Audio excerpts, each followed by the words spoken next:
Shalom, selamat pagi saudara-saudaraku yang dikasihi oleh Tuhan kita Yesus Kristus. Hari ini, pagi ini kita bertemu kembali dalam renungan pagi. Dan pada pagi hari ini, sebelum kita beraktivitas, mari kita akan mendasarinya dengan merenungkan firman Tuhan. Firman Tuhan pada pagi hari ini terambil dari Lukas pasal yang ke-11 ayat 27 dan 28.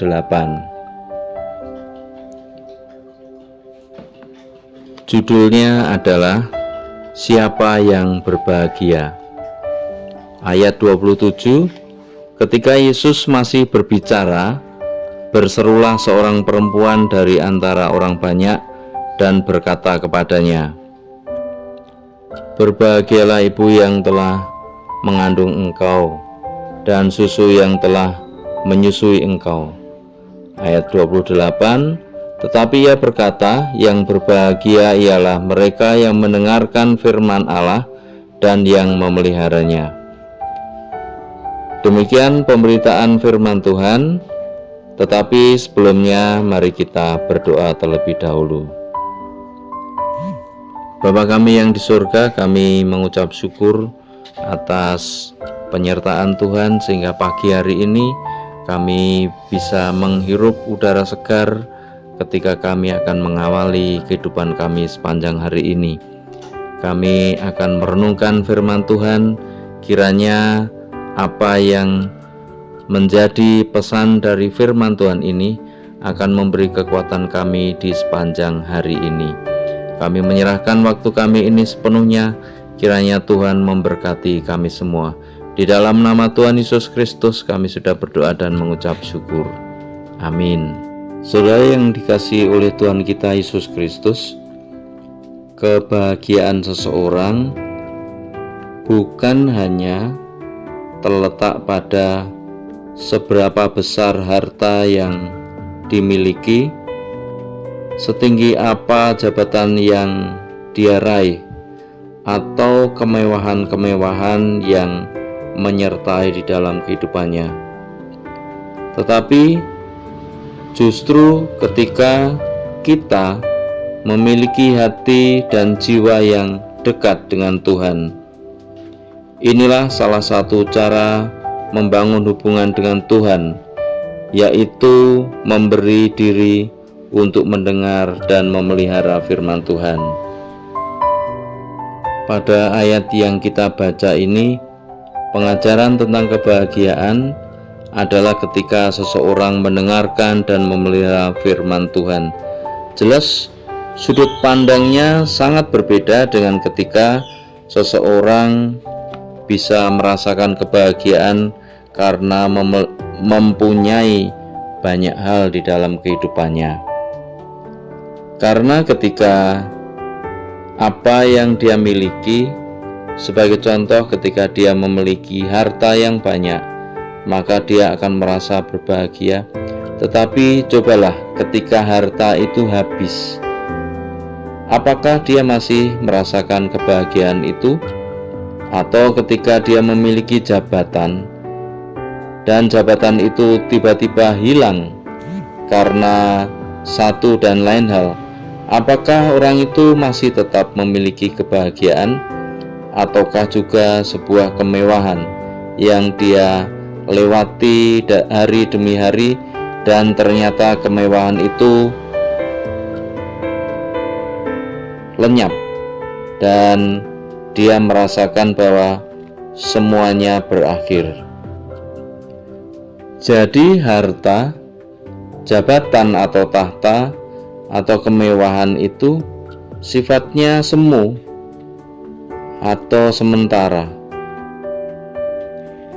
Saudara yang dikasihi oleh Tuhan kita Yesus Kristus, pujian dari seorang ibu yang mengatakan bahwa berbahagialah ibu yang telah mengandung engkau dan susu yang telah menyusui engkau, menunjuk kepada suatu kekaguman akan pengajaran Yesus. Dan ajaran Yesus itu membuat orang-orang, khususnya adalah orang Farisi dan ahli-ahli Taurat, tercengang karena jawaban atau karena pengajaran Yesus, sehingga rasa kagumnya itu dinyatakanlah dengan pujian dengan kata-kata tersebut. Perempuan itu berpikir bahwa dia belum pernah ketemu dengan orang yang hebat, yang memiliki hikmat dan punya kuasa di dalam kata-katanya.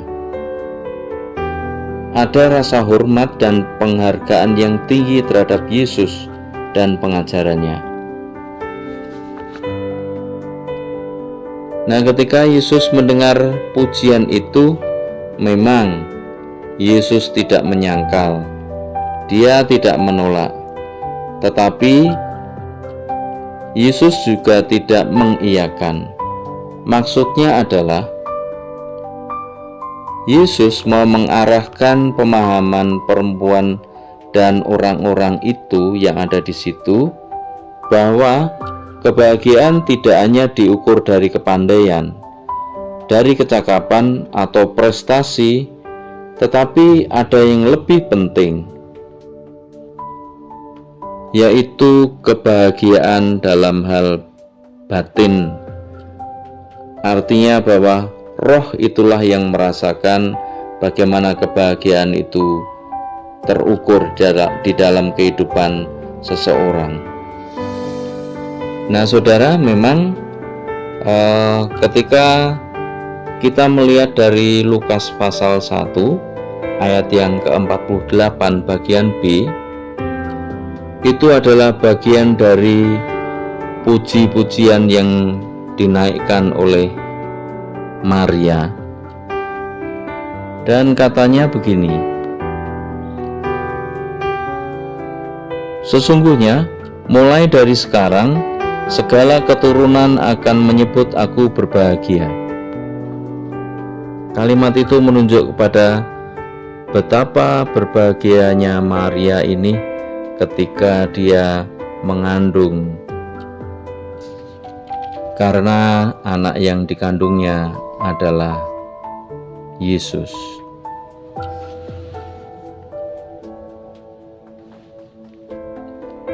Itulah kebahagiaan yang ketika seorang ibu menyatakan kebahagiaan karena anaknya memiliki pengetahuan, memiliki hikmat, dan itulah yang dinyatakan oleh perempuan itu.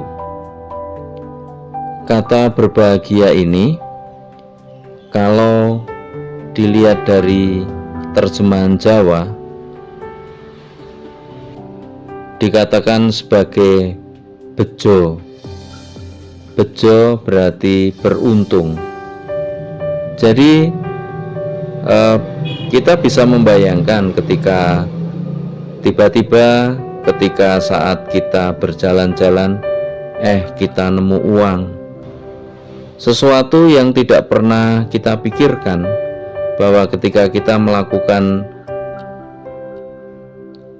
yang biasa-biasa saja, ternyata kita dapat keuntungan. Maksud saya, contoh ini bukan karena itu uangnya siapa ya, atau ketika ada event sepeda gembira misalnya, kita tujuannya hanya ikut memeriahkan kegiatan itu, ikut supaya kita menjadi sehat. Ketika ada undian, kita dapat motor. Nah, seperti itulah namanya keberuntungan, bejo, berbahagia. Berbahagia berarti artinya bahwa seharusnya kita itu tidak mendapatkan itu, tetapi entah karena kita tidak pernah memikirkan itu, tiba-tiba kita memperoleh hadiah. Nah, jawaban Yesus tentang kebahagiaan adalah orang yang berbahagia adalah mereka yang mendengarkan firman Allah dan memeliharanya.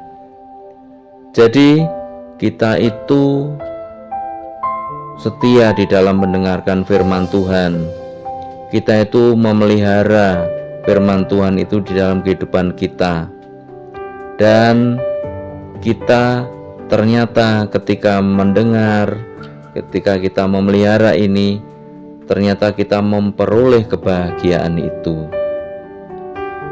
Nah saudara, terjemahan lain dikatakan bahwa kebahagiaan itu adalah rahayu. Nah rahayu ini adalah bahasa Sanskerta, artinya selamat, sejahtera, jauh dari musibah. Jadi maksud dari pengertian bahagia menurut kata-kata itu, maka bahagia itu adalah sesuatu yang kita rasakan, yang tidak terpengaruh oleh keadaan. Karena kebahagiaan itu terjadi saat dekat dengan Tuhan, memiliki hubungan pribadi dengan Tuhan, atau saat kita menempatkan Allah pada bagian yang terpenting dalam kehidupan kita. Nah saudara yang dikasihi oleh Tuhan, kata mendengarkan ini kan maksudnya adalah kata-kata yang aktif. Di dalam terjemahan bahasa Jawa disebut dengan gatekke. Ketika kita mendengarkan, ketika kita memperhatikan, gatekke, maka sebenarnya itu berarti kita itu melakukan, kita mentaati. Jadi bagaimanapun juga ketika kita mendengar, maka artinya kita itu juga melakukan dan mentaatinya, karena memelihara firman itu. Saudara yang dikasihi oleh Tuhan kita Yesus Kristus, di dalam Matius pasal 5 ayat 1-11, yaitu tentang khotbah di bukit dengan temanya adalah ucapan bahagia. Berbahagialah orang yang miskin di hadapan Allah. Yang dimaksud adalah lemah di dalam roh. Berbahagialah orang yang berduka cita. Berduka cita berarti di sini adalah prihatin. Berbahagialah orang yang lemah lembut atau lembah manah di dalam bahasa Jawanya, andap asor, rendah hati. Berbahagialah orang yang lapar dan haus akan kebenaran. Nah jadi saudara, pengajaran tentang bahagia ini ternyata tidak sederhana. Maksudnya ketika orang mendengarkan, berarti dia tidak hanya mendengar saja, tetapi menjadi pelaku. Karena firman Tuhan ini bukan sekedar informasi atau pengetahuan, tetapi firman itu adalah Allah sendiri. Firman itu hidup, firman itu bergerak aktif. Firman itu menangkap hati yang berdosa, menghibur yang terluka, kuat dan memiliki kuasa, yang sakit jadi sembuh, seperti pedang yang tajam, memisahkan roh kesombongan dan roh rendah hati, memisahkan kebenaran dengan keberdosaan, sehingga orang yang jahat bisa menjadi taat. Jadi firman Tuhan yang hidup ini kuat dan tajam, mampu memberikan kebahagiaan, tetapi kebahagiaan ini tidak semu. Kebahagiaan ini tetap selamanya. Kata memelihara artinya kita taat dan setia kepada firman itu. Terus menerus kita jaga di dalam hidup kita. Kebenaran itu ada di dalam kehidupan kita. Seorang petani yang menanam, dia nanti berharap akan memanen hasil tanamannya. Oleh sebab itu, maka petani ini harus memeliharanya, menjaganya, memberikan pupuk, dan jangan sampai ada hama yang mengganggu pertumbuhan sehingga dia nantinya tidak bisa panen. Nah saudara, pada zaman perjanjian lama ketika Abraham dan Sarah itu ketika usianya sudah tua, mereka dijanjikan oleh Tuhan akan memiliki keturunan, dan keturunannya akan seperti bintang di langit dan pasir di laut, begitu banyak. Nah, ketika mereka memiliki anak dan kemudian mereka memberi nama Ishak, dan mereka memiliki kebahagiaan karena anak itu menjadikan mereka bersuka cita. Akan tetapi ketika Tuhan memerintahkan Abraham untuk mempersembahkan Ishak, coba bayangkan, apakah Abraham ini tetap berbahagia? Ketika dia memiliki anak, dia sangat berbahagia. Tetapi pada waktu berikutnya, dia harus mempersembahkan anak tersebut kepada Tuhan. Apakah dia masih berbahagia? Nah, ketika kebahagiaan itu hanya diukur karena memiliki anak, tentu akhirnya Abraham ini akan mengalami ketidakbahagiaan. Tetapi karena kebahagiaan Abraham ini, karena kehidupannya dekat dengan Tuhan, maka apapun yang Tuhan mau, dia mau kerjakan juga. Dan akhirnya Tuhan tidak mengambil Ishak, tetapi mengganti dengan seekor domba. Nah saudara yang dikasihi Tuhan, apa pesan Tuhan melalui firman hari ini? Yang pertama adalah kita mengimani dan mengamini kebenaran firman Tuhan. Dan yang kedua, kita memeliharanya di dalam kehidupan kita. Jadi, harta, jabatan, uang, kemewahan bukan lagi sumber bahagia untuk seorang anak Tuhan. Jadi ketika kita masih memikirkan hal-hal tersebut, hati-hati saudara, jangan-jangan kita sudah kehilangan kebahagiaan yang sesungguhnya. Nah saudara yang dikasihi Tuhan, biarlah firman Tuhan ini pada pagi hari ini mengingatkan kita supaya kita tetap fokus kepada Tuhan. Kita terus setia di dalam melakukan firman Tuhan. Jangan sampai kebahagiaan yang sudah kita miliki sekarang ini, karena kita percaya bahwa melalui firman Tuhan inilah kebahagiaan itu kita raih. Jangan sampai kebahagiaan ini terlepas karena kita berpindah fokus kita kepada hal yang lain. Biarlah firman Tuhan ini menjadikan bagian yang penting di dalam kehidupan kita di sepanjang hari ini. Amin. Mari kita tutup dengan berdoa. Bapa kami yang di surga,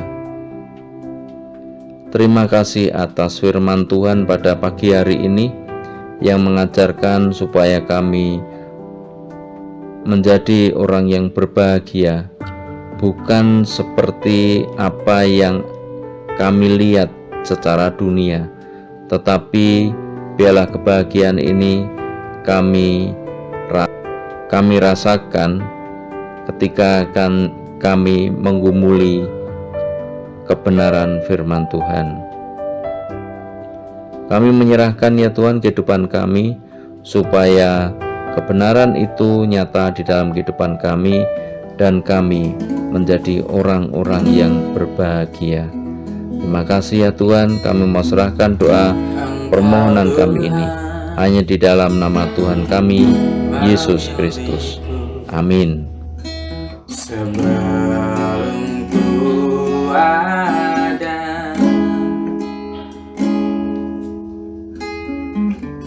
Jemarimu yang menenunku serupa gambaranmu.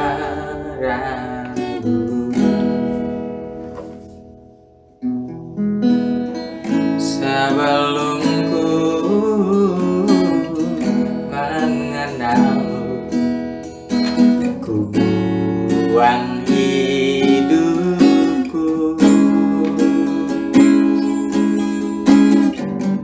namun Engkau tak pernah lelah mencari diriku. Aku sangka sejak dulu Kau menunggu hidupku.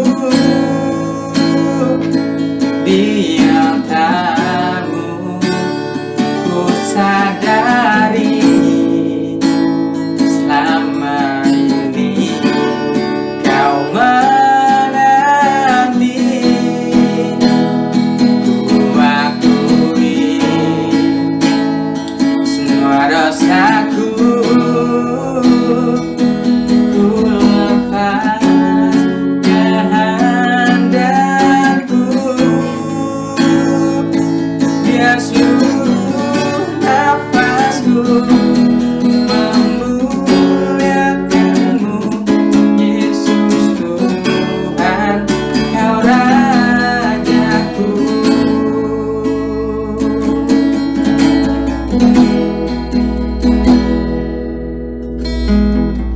Engkau Tuhan memilihku sebelum ku ada. Jemarimu yang menenunku serupa gambaranmu.